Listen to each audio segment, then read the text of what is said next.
Trojan family, what's up, man? USCJ here. It's the top of the morning. Listen, I hope everybody's having a blessed one, man. I hope everybody's getting up, getting ready to get out and make some things happen. Listen, I had to do some reflecting.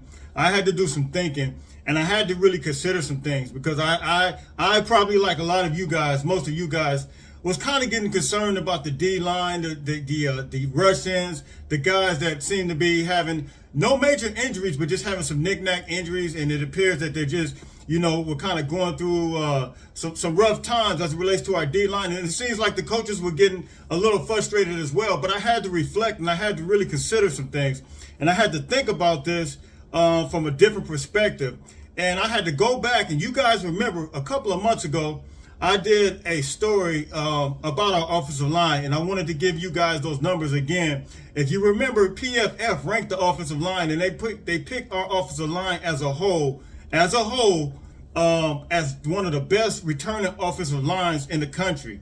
And as a result, I really started thinking about who our guys were going up against. Oftentimes, we always consider the skill players, the Travis Dodds, Austin Jones, Raleigh Brown. We consider all these skill players: Jordan Addison, Gary Bryant Jr., Brandon Rice, Mario Williams, Caleb Williams. We consider that, but then we don't really consider the fact that guys like Romello Height, Corey Foreman, Solomon Byrd, these guys are going against some beasts. They're going against the best of the best. And see, if PFF ranked our offensive line as strong as they did and said that we got one of the best offensive lines coming back, so not only is that putting major stress on our interior players, our D-line players, it's putting stress on everybody. So we got to really think about this. And iron sharpens iron. We know that, right? Iron sharpens iron. And so while our cornerbacks and linebackers are going against this explosive offense, and I'm going to go through these numbers again because I just want to get us a better perspective, and I want to change our perspective as it relates to how we're approaching this and how we are looking at this, because I think that we're going to be surprised when our defense actually hops on the field, because they're going to face individuals that are not as good as what we're facing right now in practice. This is a guarantee, because if PFF is accurate in the numbers that they're saying, and let me just give you some of the numbers. If PFF is accurate in these numbers, with Brett Nealon having an 86.2 PFF grade overall, Justin Dedich, #1 interior lineman, and then Andrew Voights, #1 interior lineman for the 2023 draft grade of 90.0. If this is correct, and then we see Cortland Ford, Bobby Haskins battling out, if we see these numbers and if we understand these numbers and we realize that these guys, I mean, you're talking about some of these guys are like 6'6". I mean, these are some huge guys. And so you got Romello Height, you got Thule, you got all these guys, you got Brandon Peely, you got Corey Foreman, you got Solomon Byrd. These guys are getting beat up. But if you remember, early on in the scrimmage, they said our defense was actually winning some of the battles. However, of course, there is a little depth issue. We can kind of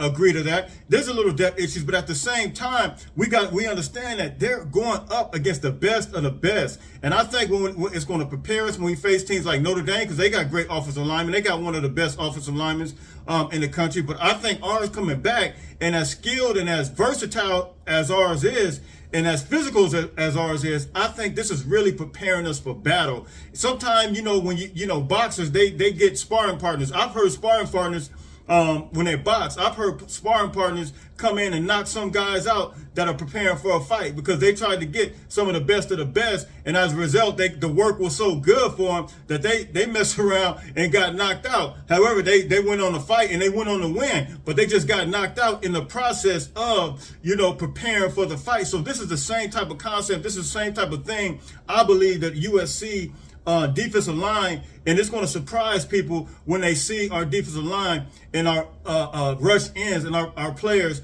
because they are playing against the best of the best. So not only, let's think about this, not only are they playing against the best offensive line in the country, but they're playing against the best receivers in the country as a whole. And I would say even running backs as a whole, and then quarterback as a whole. They're not going to face an offensive unit that's going to be this skillful. I mean, not at all this year. You can't tell me one that you can think of that's this skillful. And I'm gonna go over these numbers because I gave you guys. I know Athlon Sports, they put USC's receiver core number 2. They had Ohio State's 1, but I still got my numbers here. And I added them up, and I'm just going through them real quick, just to give you guys an accurate view of what USCJ is talking about.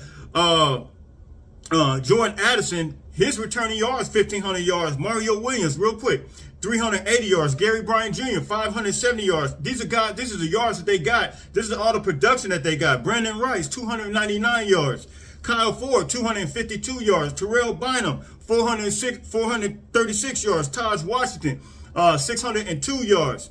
John Jackson, 16 yards. Michael Jackson, 116 yards. And so this is all, and it total for like 4,273 yards. This is all the production on the receiver group that's coming back. Now you couple that with Austin Jones, the yards that he has coming back, and then Travis Dye with the 1,200 yards that he had coming to the season this year on the USC team. And then you couple that with the strong offensive line.